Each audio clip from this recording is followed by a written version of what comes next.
My name is Eric Medifius. I'm a 26-year-old single company worker. Right after graduating from high school, I started working at a medical equipment manufacturer where I'm still employed today. At my workplace, we mainly handle products like diapers, gauze, and toothbrushes, primarily for hospitalized patients. It's beneficial for both the patients and their families if there's minimal hassle in preparing these necessary supplies during their hospital stay. It'd be convenient if they could get a set of everything needed for their entire stay. The reason I started working at this company goes like this. During my middle school days, it was just my mom and me, and we faced financial hardships. I wanted to become independent and start working as soon as possible. Then my high school teacher made this proposal to me. Eric, your grades are top-notch. It's a waste if you don't go to college, but I know you want to work, so why don't you try for a recommendation to this company? I was attending one of the top public high schools in the state. Even among students aiming for prestigious universities, I was always among the top performers. Eric, only a few students from our school receive company recommendations each year. Given your outstanding performance, we, the school, want to fully support you. Why not attend their company briefing? Among the few recommended companies, my teacher specifically suggested the medical equipment manufacturer. I didn't know much about what they did initially, but after hearing their presentation, I knew right away I wanted to work there. Our mission is to help patients have as comfortable a stay as possible in the hospital. We constantly source various products to cater to patients of all age groups. Every day, we visit hospitals to promote our products. We're looking for team members to help us make the world a better place. Seeing the passionate CEO talking in front of the job-hunting students, I was deeply moved by the company's mission and aspired to be such a fantastic adult. I thought how rewarding it would be to support patients and their families, even indirectly, by working here. After the briefing, I immediately asked my teacher for a recommendation, took the company's test, and got an offer.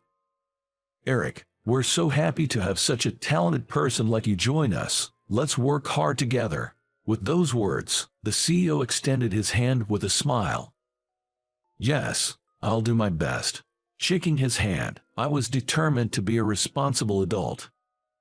Now, I still work as a salesman, feeling fulfilled every day, and before I knew it, I've been with the company for 8 years. But there was someone who would become a significant concern in my otherwise smooth-sailing corporate life. Recently, after a department transfer, Mr. Brown, my new boss, seems to have taken a dislike to me. He always accompanies his subordinates to check on their work, but for some reason, he always chooses me. Eric, get the car ready now. But, aren't we scheduled to go on sales calls in an hour, sir? I changed my mind. Remember, you're my subordinate, and do as you're told. Without arguing, I quickly grabbed the company car keys. Mr. Brown regularly gave me such last-minute tasks. At first, I didn't understand why he was being so unreasonable, but I eventually learned the reason. He is a graduate from a top-tier university, and apparently values educational background a lot. Because I joined the company right after high school, he doesn't seem to think highly of me. Before I was transferred, I heard from others that he would often complain, saying I hate working with high school graduates because they're useless. As for me, it felt incredibly unfair, but there's no way I could talk back to a superior. Even though I've been struggling in my current situation, I don't intend to quit my job, so I just have to endure it for now. Then, one day, just like usual, I went on an outside sales call with Mr. Brown. Our current branch is located in a rural area, similar to the Midwest, so it takes a significant amount of time to travel. Spending long hours in the car with him was a pain, but the beautiful countryside view from the window somewhat eases it. After we finished our scheduled sales visits, Mr. Brown said, I'd like to stop by a convenience store, so I parked the car in the store's lot. I bought a drink and was about to return to the car when I noticed a woman in the nearby aisle. She was holding a white cane, probably visually impaired. She seemed to be in some kind of trouble. I approached her and asked, "Are you okay? I got caught in a ditch, and it broke my cane." Looking at her cane, indeed, the tip was snapped right off. The broken piece was nowhere in sight. It probably got caught in the drainage ditch and the other half got washed away. Walking alone in such a state is way too dangerous. "Where are you planning to go next?" "I was heading to the bus stop next door. I'm meeting my family there. They are coming to pick me up." The bus stop is only about a 3-minute drive from here. I've finished my rounds, and all I have to do is return to the office. I should offer this lady a ride to the bus stop. When I suggested this, she responded, "Are you sure?" and thanked me kindly. Just then, my boss returned from the convenience store. I told him about dropping her off at the bus stop. But to my surprise, he suddenly got irritated. "Are you kidding me? Why do I have to get involved in this?" "But Mr. Brown, the bus stop is on our way back. What's the big deal?" "It's not about that. I'm saying we shouldn't waste our time on something that doesn't benefit the company." Maybe she's just pretending to be blind, taking advantage of people's goodwill. How pathetic. I was at a loss for words at his claim. Indeed, the lady next to me looked deeply hurt and said, "At least let me call a taxi for her." "Do whatever you want. Remember, you're on the clock. Trying to waste time with trivial tasks. People like you shouldn't be in this company." With that, Section Chief snatched the car keys from me in a huff and drove off aggressively. I'm so tired of him always being so emotional. Later, I tried contacting a taxi company. They said there'd be a considerable wait, and they seemed reluctant for such a short ride. Not wanting to upset her with any more back and forth, I composed myself and started with a smile. "Seems like the cabs are all occupied. It'll take about 15 minutes to get to the bus stop. Mind if we walk there together?" "That's very kind of you, but I feel so bad. Earlier, that guy mentioned something about getting you fired from your job." "Don't worry about that. He doesn't have that kind of power. And once we get to the bus stop, I can head straight back to work. If Mr. Brown exaggerates this situation to the higher-ups, there might be a chance I could lose my job. However, even if that is the case, I'd have no regrets. I helped this woman with all my heart, for the greater good." When I asked her if I could hold her hand, she said, "Sure." So, we walked hand in hand slowly towards the bus stop. Her hand was soft and pale, and just touching it made my heart race. By the way, I haven't introduced myself. My name is Sarah Miller. As you can see, I'm blind, but I've always loved the piano, and now I teach classes at home. "The piano, that's wonderful. My name is Medithius. I work as a salesman at a medical equipment company." "Medithius. Haha, yeah, it's a bit of an unusual last name, isn't it?" "It is. I do hear it sometimes around here." "That's right. My mom's family is from this area, and after she divorced my dad, my last name changed to Medithius." "I see. What's your first name?" "It's Eric. If Medithius is hard to pronounce, just call me however you like." "Thank you." I was completely captivated by the beautiful and kind Sarah. Though we just met, there was a strangely familiar feeling about her. Our conversation was so enjoyable that before I knew it, we had reached the bus stop. "Thank you so much. As a token of my gratitude, please use this for a cab. I'd like to pay for your fare." No, please, don't worry about it." "Oh, here, just in case, here's my business card." Sarah tried to hand me a $100 bill, but I refused and gave her my card instead. A cab happened to stop nearby, so I said goodbye to Sarah and headed back to work. Surprisingly, Mr. Brown was out of his seat. According to other employees, he apparently went to another client, leaving me behind. Seems like he might have given up on me. As expected, he seemed pretty furious about the whole situation. Oh boy, what's next? As I was engrossed in my work, I suddenly heard a familiar voice calling me from behind. Eric, could you come here for a moment? The CEO, who's usually at the headquarters, was calling me over with a distressed look on his face. Am I about to be fired? When I entered the room, the CEO began. The head of General Hospital just called, and they've decided to cut all ties with Mr. Brown. What? From General Hospital? General Hospital is our biggest client. Not only is it large in scale, but it also has several affiliate hospitals. This means that they have the final say in which companies they associate with. Normally, we'd both have to rush over and apologize immediately, but unfortunately, he's out visiting another client. So Eric, I need you to come with me right now and apologize. Even though I was thinking, why me? I hurriedly headed to General Hospital. I had been there multiple times for business with Mr. Brown, but what could have possibly made the head decide to cut ties with him? If I had something to do with it, it'd be a disaster. Even the usually calm CEO seemed quite shaken up this time. After greeting the receptionist, I was led to the director's office, where the director was already seated, waiting. Overwhelmed by the director's presence, I was taken aback when I saw the woman sitting next to him. It was Sarah, the very same person I had just walked with to the bus stop. Thank you for coming on such short notice. Please, have a seat. Thank you, but I must apologize. Our employee caused you some inconvenience, and for that, I'm truly sorry. With that, the boss, CEO, deeply bowed to the director, so I bowed as well. Please, both of you, lift your heads. I don't blame either of you. I've just decided not to do business with Mr. Brown anymore. Did Brown do something wrong?